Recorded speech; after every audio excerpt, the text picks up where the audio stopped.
चलिए हम लोग इसके पहले जो मैं वीडियो बनाई थी जिसका शीर्षक था कि कोई भी मनुष्य दुष्टता के कारण स्थिर नहीं होगा, उसी का कंटिन्यूएशन है। और मैं वर्तमान परिस्थिति में घटने वाली घटनाओं पर आप सभी का ध्यान आकर्षित कर रही थी। तो हमारे साथ ऐसे किसी तरह की घटना घटित नहीं हुई तो हमें कूल लगता है, पर उन माता पिता भाई बहनों को सोचिए जिनके साथ ऐसी घटनाएं घटी हैं। कहीं ना कहीं कुछ कमियां हो रही हैं और इसीलिए बच्चे अच्छा और सच्चाई को छोड़कर बुरे रास्ता को चुन रहे हैं, जहां उन्हें सांसारिक खुशी मिले, सांसारिक संतुष्टि मिले, इन बातों पर वे ज़्यादा ध्यान दे रहे हैं। और कहीं ना कहीं माता पिताओं का भी कहीं चूक हो रहा है। आज स्कूल कॉलेज में नैतिकता की बातों को भी बहुत अधिक तवज्जो नहीं दिया जाता है। दूसरा काम को, दूसरा विषय को जल्दी से सोचा जाता, परंतु जब नीति शिक्षा की क्लास हो तो अरे छोड़ो ना, आज नीति शिक्षा की क्लास नहीं होगी। कहीं ना कहीं ये भी एक कारण है कि बच्चे नीति को नहीं जान रहे हैं, धर्म की बातों को नहीं जान रहे हैं, अच्छी और सच्ची बातों के बीच फ़र्क नहीं कर पा रहे हैं। और इसीलिए जहाँ जो क्षणिक खुशियाँ मिल रही है वहाँ भाग रहे हैं, और उसके पीछे भागने के कारण अच्छाइयों को और अच्छे लोगों को पहचान भी नहीं पा रहे हैं। बुरे लोग उन्हें अच्छे लग रहे हैं। अगर आप गौर करिएगा, जहाँ अच्छी बातें बोली जा रही है, अच्छी बातें बताई जा रही हैं, वहाँ बहुत कम लोग जमा होते हैं या बहुत कम लोग उसका सपोर्ट करते हैं। लेकिन बुरी बातों का सपोर्ट करने के लिए बहुत कोई खड़े हो जाते हैं। और इसीलिए प्रियो, एक बात मैं वचन के माध्यम से आपको बताना चाहती हूँ कि देखिए,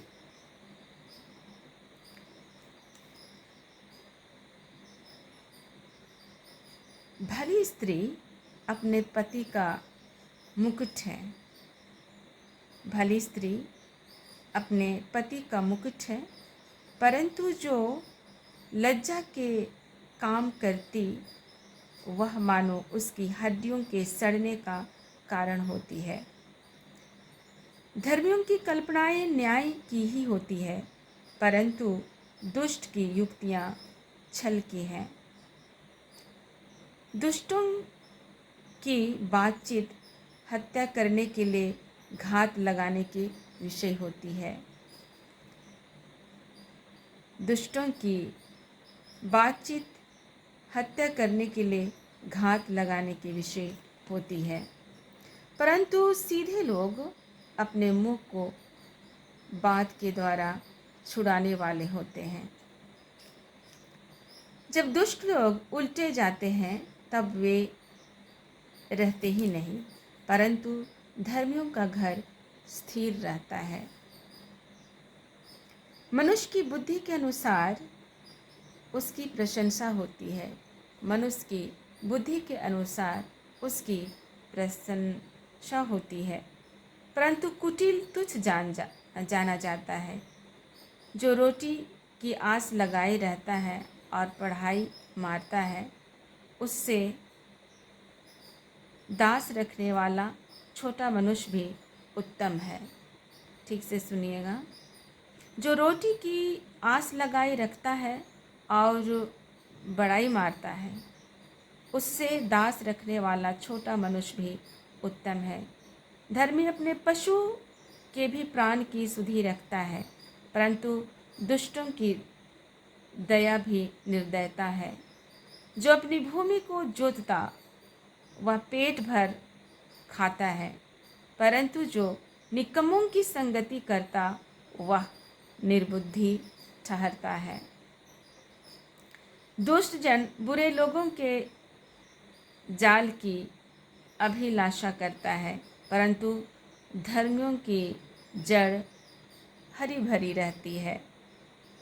बुरा मनुष्य अपने दुर्वचनों के कारण फंदे में फंसता है, परंतु धर्मी संकट से निकलता है।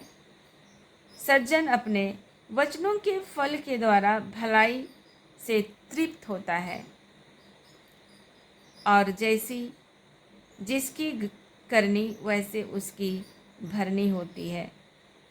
मूढ़ को अपनी ही चाल सीधी जान पड़ती है। मूर्ख को अपनी ही चाल सीधी जान पड़ती है, परंतु जो सम्मति मानता वह बुद्धिमान है। मूढ़ को रिस उसी दिन प्रकट हो जाती है। मूढ़ की रिस उसी दिन प्रकट हो जाती है, अर्थात गुस्सा। परंतु चतुर अपमान को छिपा रखता है।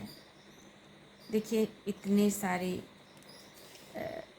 तालीम देने वाली बातें हमें अच्छाइयों से अवगत कराने वाली बातें। आज युवा पीढ़ी इस तरह से अच्छी किताबों और सच्ची किताबों जो नीतियाँ भरी पड़ी हैं, ऐसे चीज़ों को पढ़ना पसंद नहीं करते हैं, और इसीलिए धड़ल्ले से उनकी अच्छाइयाँ गड्ढे में ढकेले जा रही हैं, दफनाया जा रहा है, और ना जाने क्या क्या किया जा रहा है। इसीलिए सबसे पहले बेटियों को, बहनों को अच्छाई और सच्चाई का मुकुट पहनना पड़ेगा, तभी घर और परिवार संभलेगा।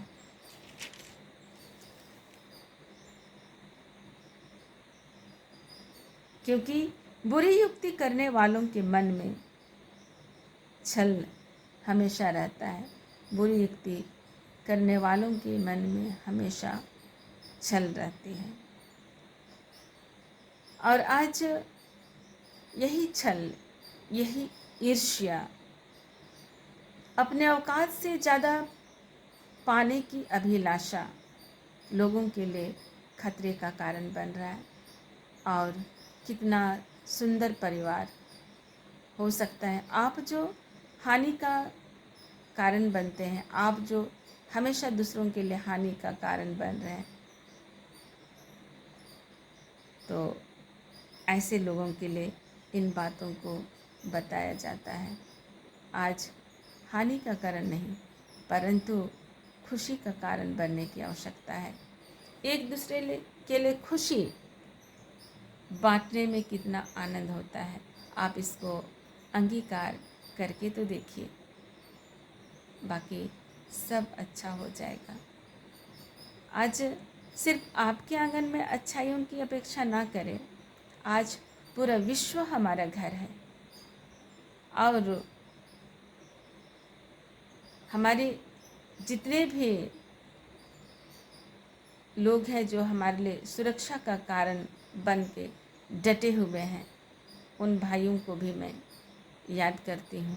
आज सभी कोई आपकी और हमारी सुरक्षा के लिए डटे पड़े हैं, और इसीलिए अपने अंदर जो भी बुराई हैं उसको छोड़कर आगे बढ़िए, सत्य की खोज में, और एक दूसरे के लिए सहायता का कारण बने, हानि का नहीं। आप सबों को ईश्वर का अनुग्रह और शांति प्राप्त हो, और सुनने के लिए बहुत बहुत धन्यवाद।